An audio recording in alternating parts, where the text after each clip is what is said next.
По делови од автопатот Прилеп Битола ќе се вози веќе од следната година.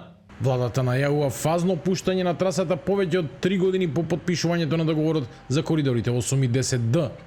Според министерот за транспорт Александар Николовски, летово градежните работи добиле посилно темпо, а динамиката била анализирана и на работен состанок со изведувачот. Но од првите километри до целосен автопат меѓу два града ќе треба да се почека уште неколку години. Крајниот рок останува непроменет, тоа е крајот на 2029 година, но првите километри комплетно завршен автопат, зборувам комплетно, значи во две насоки 3+3 ленти со изградени помошни патишта ги очекувам веќе следната година. Автопатот го гради американско-турскиот конзорциум Бехтел и Енка и тоа е една од 4 делници од големиот договор за коридорите 8 и 10Д подпишан во 2023 година од тогашната власт на СДСМ. Договорот предизвика жестоки политички препукувања.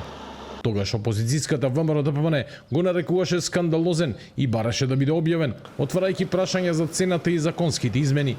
Денес истиот проект го продолжува владата предводена токму од партијата, која тогаш најсилно го критикуваше. Лидерот на СДСМ Венко Филипче со критика на начинот на кој владата ги троши јавните пари.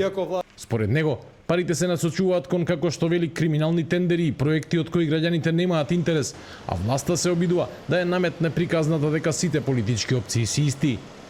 Не сме исти. А не ни личиме едни на други. Ние сваќаме државата како место во кое што секој треба добро и квалитетно да живее. Тие сметаат за плен.